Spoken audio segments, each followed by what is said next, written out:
On behalf of the General Assembly, Au nom de l'Assemblée générale, j'ai l'honneur de souhaiter la bienvenue à son Excellence Félix Antoine Tshisekedi Tshilombo, président de la République démocratique du Congo, et je l'invite à s'adresser à l'Assemblée. Excellence, à vous. Président de l'Assemblée générale des Nations unies,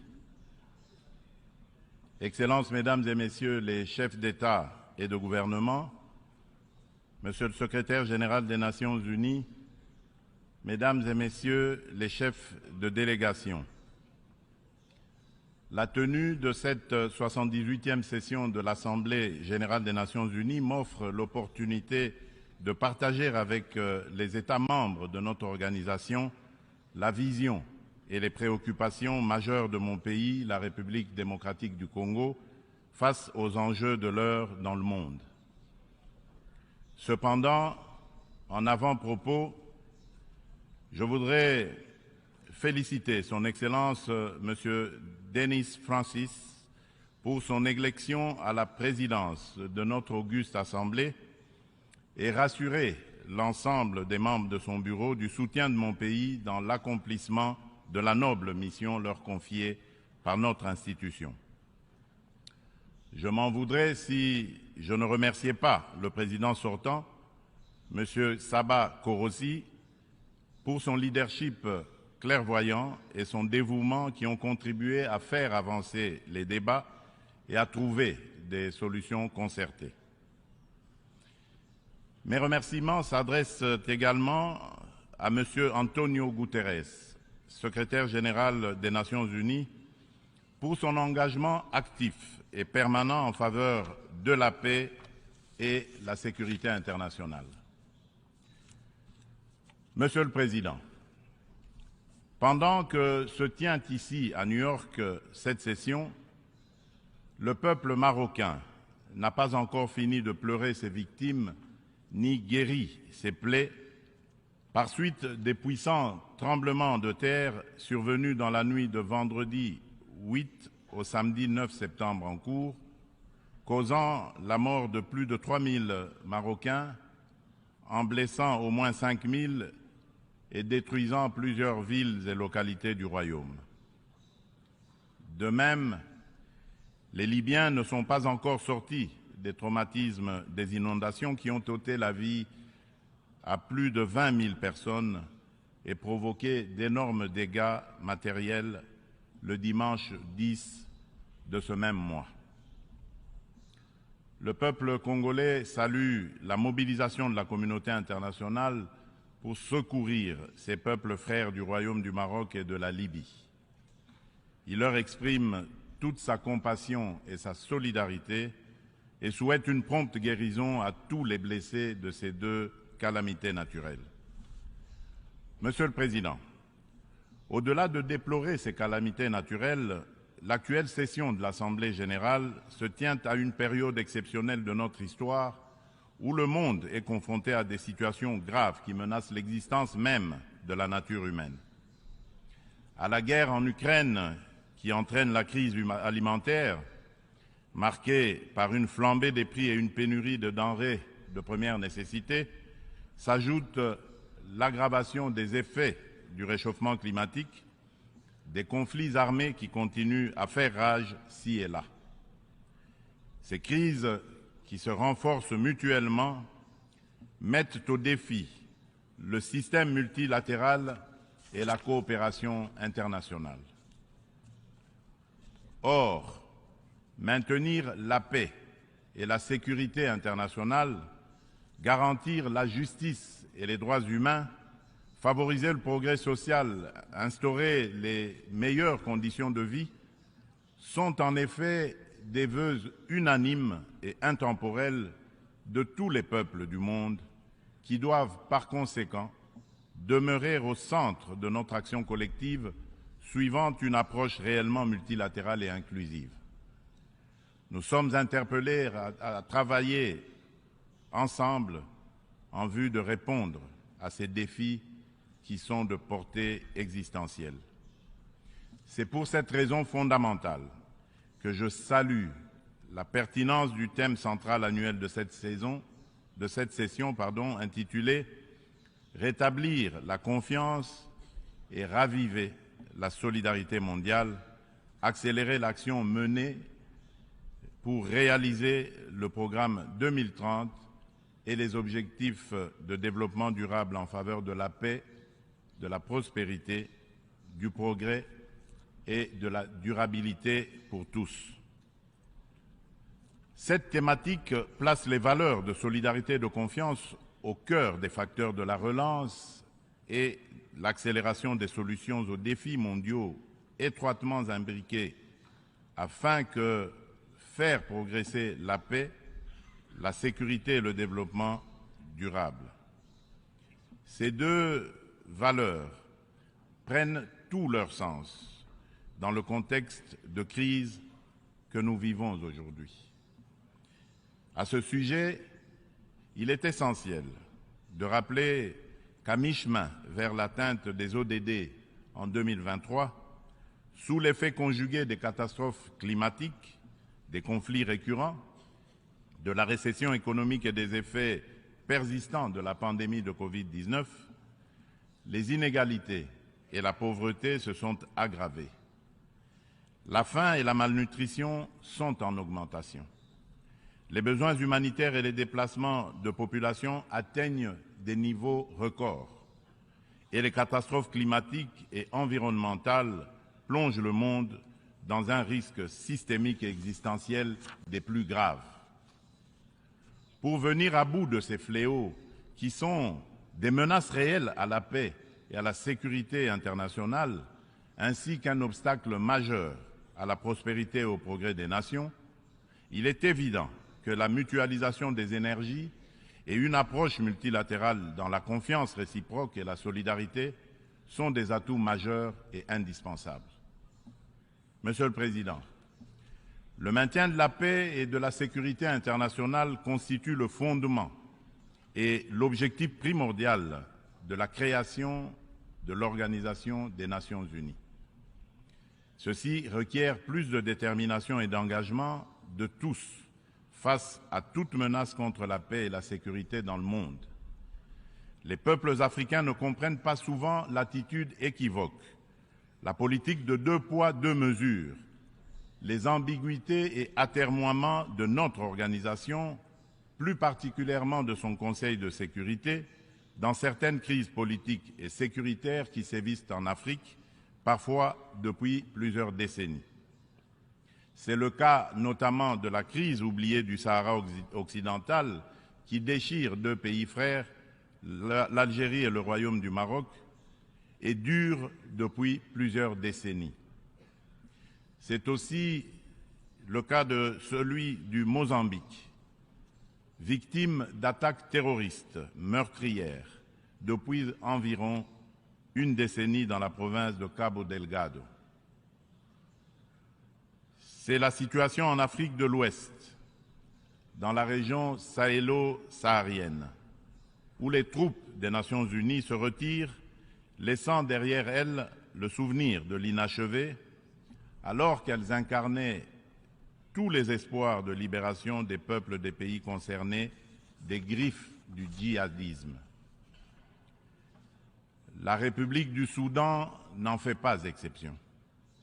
Elle s'enlise dans une guerre civile meurtrière, opposant depuis l'année dernière les militaires fidèles au président Abdel Fattah al-Burhan aux forces paramilitaires de soutien rapide qui sont sous le commandement du général Mohamed Hamdai Dagalo. Cette guerre a déjà causé beaucoup de morts et d'importants dégâts matériels. La communauté internationale est quasiment indifférente à la tragédie soudanaise. C'est ici le lieu d'aborder une question d'une importance capitale pour la République démocratique du Congo et pour la consolidation de la paix dans notre région. Il s'agit du retrait de la mission de l'Organisation des Nations Unies pour la stabilisation en République démocratique du Congo, la MONUSCO en sigle, de notre territoire. Après plus de 2 décennies de présence, il est temps pour notre pays de prendre pleinement son destin en main et de devenir le principal acteur de sa propre stabilité. Nous sommes reconnaissants envers la communauté internationale et les Nations Unies pour leur soutien et leur partenariat, mais nous sommes également conscients que le retrait progressif de la MONUSCO est une étape nécessaire pour consolider le progrès que nous avons déjà réalisé. Cependant, il est à déplorer que les missions de maintien de la paix déployées sous une forme ou sous une autre depuis 25 ans en République démocratique du Congo n'aient pas réussi à faire face aux rébellions et conflits armés qui déchirent ce pays et la région des Grands Lacs, ni à protéger les populations civiles. Aussi, le projet de retrait échelonné, responsable et durable de la MONUSCO, annoncé depuis 2018 et dont le plan de transition a été adopté en 2021, devient-il anachronique au regard de l'évolution des contingences politiques, sécuritaires et sociales actuelles. Il est donc illusoire et contre-productif de continuer à s'accrocher au maintien de la MONUSCO pour restaurer la paix en République démocratique du Congo et stabiliser celle-ci. Par ailleurs, l'accélération du retrait de la MONUSCO devient une nécessité impérieuse pour apaiser les tensions entre cette dernière et nos concitoyens. Il est temps pour mon pays d'explorer de nouveaux mécanismes de collaboration stratégique avec les Nations Unies, davantage en phase avec nos réalités actuelles. C'est pourquoi, en ma qualité de garant constitutionnel de l'intégrité territoriale, de la souveraineté et de l'indépendance de mon pays, de la bonne tenue de notre nation ainsi que du bien-être de mes concitoyens, j'ai instruit le gouvernement de la République d'entamer des discussions avec les autorités onusiennes pour un retrait accéléré de la MONUSCO de la République démocratique du Congo, en ramenant le début de ce retrait progressif de décembre 2024 à décembre 2023. Tel est le sens de la démarche actuelle de notre gouvernement, qui a adressé un courrier au président du Conseil de sécurité des Nations Unies en date du 1er septembre 2023, sollicitant l'accélération du retrait de la MONUSCO. En sus du retrait accéléré de la MONUSCO, la République démocratique du Congo réitère sa demande au Conseil de sécurité de l'ONU de sanctionner toute personne physique et morale reconnue comme auteur, co-auteur et complice, matériel et intellectuel des crimes de guerre et contre l'humanité, ainsi que des violations graves des droits de l'homme, du droit international et de la Charte des Nations Unies sur le territoire congolais. Il est injuste et inadmissible que des personnes citées comme responsables des crimes graves susmentionnés dans les différents rapports des experts de l'ONU elle-même sur la situation sécuritaire en République démocratique du Congo restent impunis dans le silence total de notre organisation et de ses membres qui placent pourtant la lutte contre l'impunité parmi leurs priorités en matière de gouvernance interne et externe. À ce sujet, le gouvernement de la République démocratique du Congo salue chaleureusement les sanctions que vient d'infliger le gouvernement des États-Unis d'Amérique au Rwanda pour son soutien au groupe terroriste du M23 et à un de ses hauts responsables impliqués dans les aventures criminelles au Congo.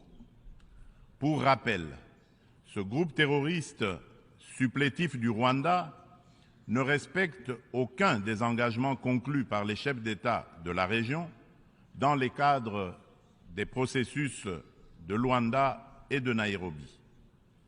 En effet, non seulement ils n'ont pas quitté les positions conquises, mais ils continuent à massacrer nos populations civiles et refusent le précantonnement et le cantonnement, exigeant un dialogue qui ne leur sera jamais accordé. La République démocratique du Congo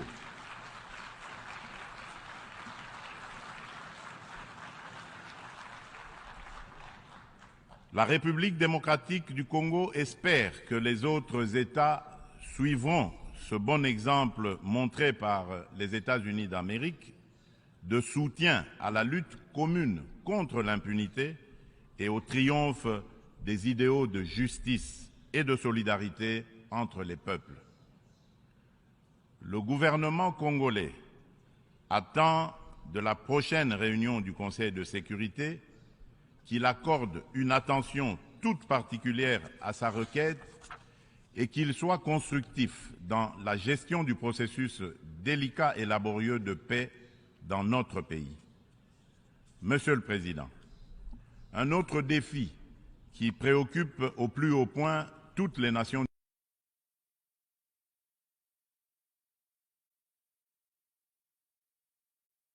de rappeler que l'augmentation de la température depuis quelques décennies affecte la vie de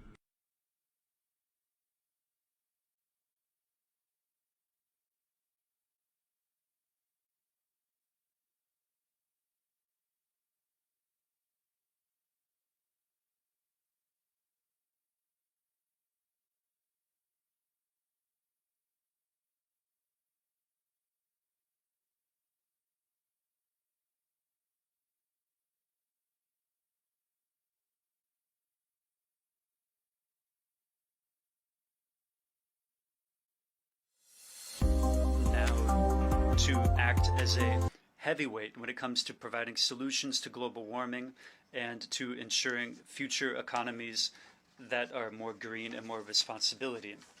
The Africans emerged from the summit with a set of shared specifications contained in the Declaration of Nairobi, which aim to ensure a reform of the international financial architecture, to ensure more fairness,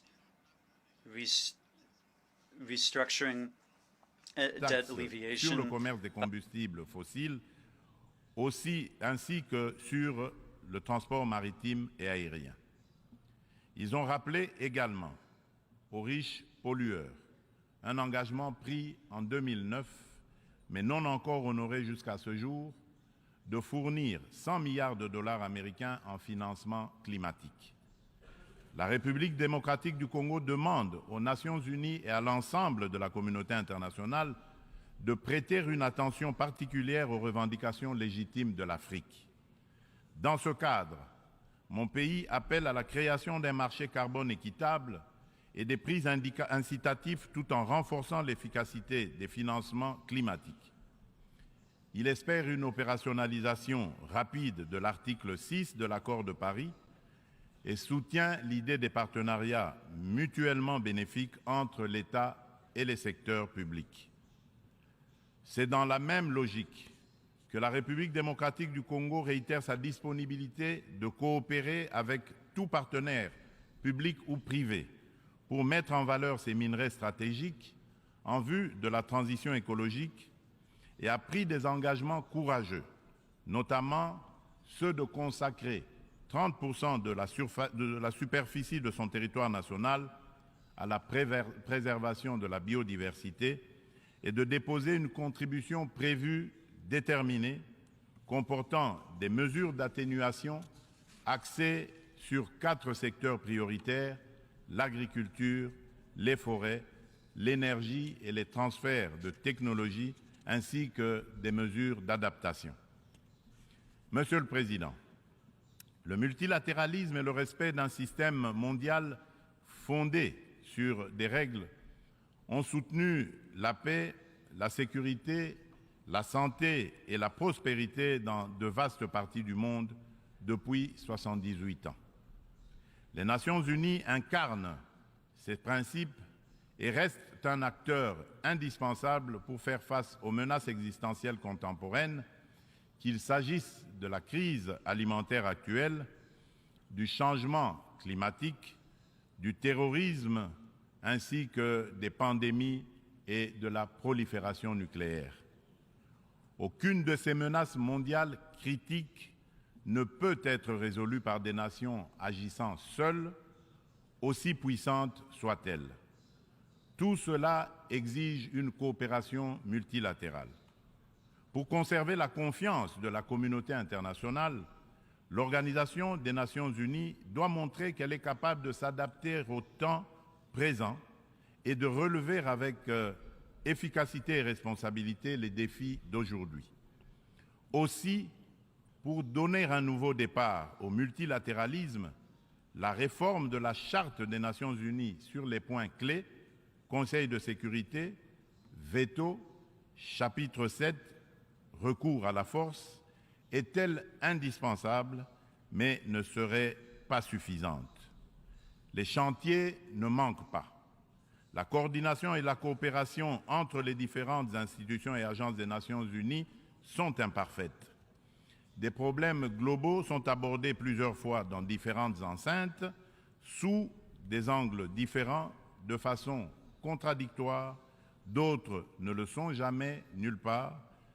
Chaque bureaucratie internationale entend persévérer dans son être. À ce sujet, la demande pressante et incessante de mon pays et de l'Afrique tout entière est d'élargir le Conseil de sécurité des Nations Unies en tant qu'organe pilote et décisionnel de l'ONU, afin de pouvoir intégrer en son sein 2 représentants du continent africain en qualité de membres permanents aux fins de consacrer un équilibre géographique juste et représentatif. D'où la pertinence et la nécessité de réformer notre organisation vieille de 78 ans, qui accuse certaines limites face aux mutations actuelles et à la dynamique internationale, afin de lui donner plus d'inclusivité, aussi bien dans sa composition que dans son processus de prise de décision, qui désormais devra prendre en compte la voix de l'Afrique. Monsieur le Président, avant de clore mon propos, permettez-moi du haut de cette tribune de revenir sur la question des violences faites aux femmes dans le contexte de guerre et des conflits armés.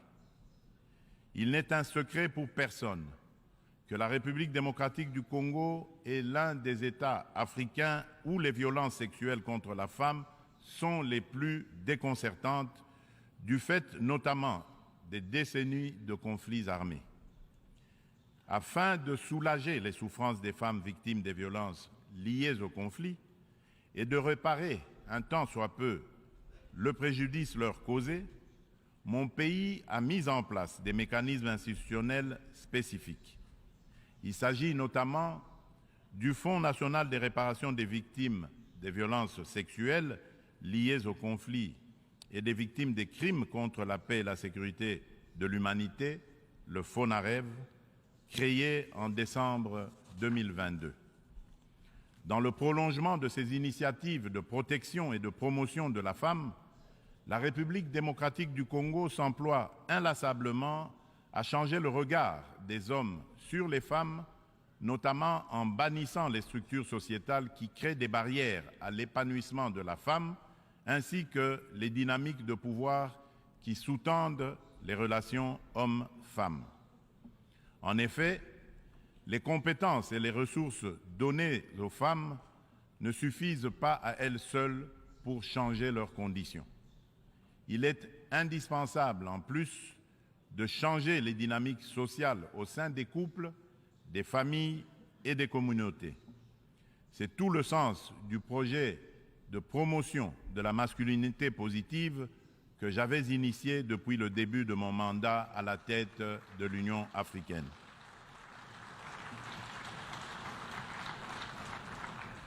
Monsieur le Président de l'Assemblée générale des Nations unies, Excellences, Mesdames et Messieurs les chefs d'État et de gouvernement, Monsieur le Secrétaire général des Nations unies, Mesdames et Messieurs les chefs de délégation, pour conclure, je voudrais confirmer une fois de plus qu'à la fin de cette année, des élections générales seront organisées en République démocratique du Congo dans les institutions à mandat électif jusqu'au niveau des communes.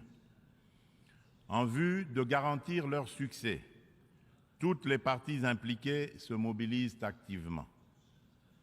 La Commission électorale nationale indépendante, la CENI, a déjà convoqué le corps électoral et publié les listes des candidats pour les législatives nationales et provinciales ainsi que les municipales. Des dispositions sont prises pour assurer la transparence, l'inclusivité, l'égalité des chances et la crédibilité des prochains scrutins. Des invitations ont déjà été lancées aux institutions internationales et organisations non gouvernementales spécialisées en la matière pour mandater leur mission d'observation électorale afin d'accompagner le processus et d'aider l'État congolais à consolider sa jeune démocratie. L'ONU est invitée aussi à y jouer un rôle important par ses institutions spécialisées. Le gouvernement congolais remercie déjà celles des institutions et ONG invitées qui sont déjà à pied d'œuvre. La République démocratique du Congo reste convaincue que l'ONU reste le cadre le plus approprié pour discuter de l'avenir de notre planète et des relations aussi bien entre les peuples qu'entre les États. Suite à la tenue d'élections démocratiques et apaisées au Zimbabwe, je lance un appel pressant aux Nations Unies de mettre tout en œuvre pour obtenir la levée immédiate des sanctions contre la République du Zimbabwe et son peuple. Cependant, pour remplir efficacement ces lourdes et délicates missions et mériter la confiance de tous, l'ONU doit incarner les valeurs de justice, d'équité et de solidarité et être représentative de tous dans notre diversité culturelle, politique, économique et sociale. C'est là tout le sens de sa réforme sur laquelle les Africains ne cessent de revenir et du combat que nous devons tous mener. Je vous remercie.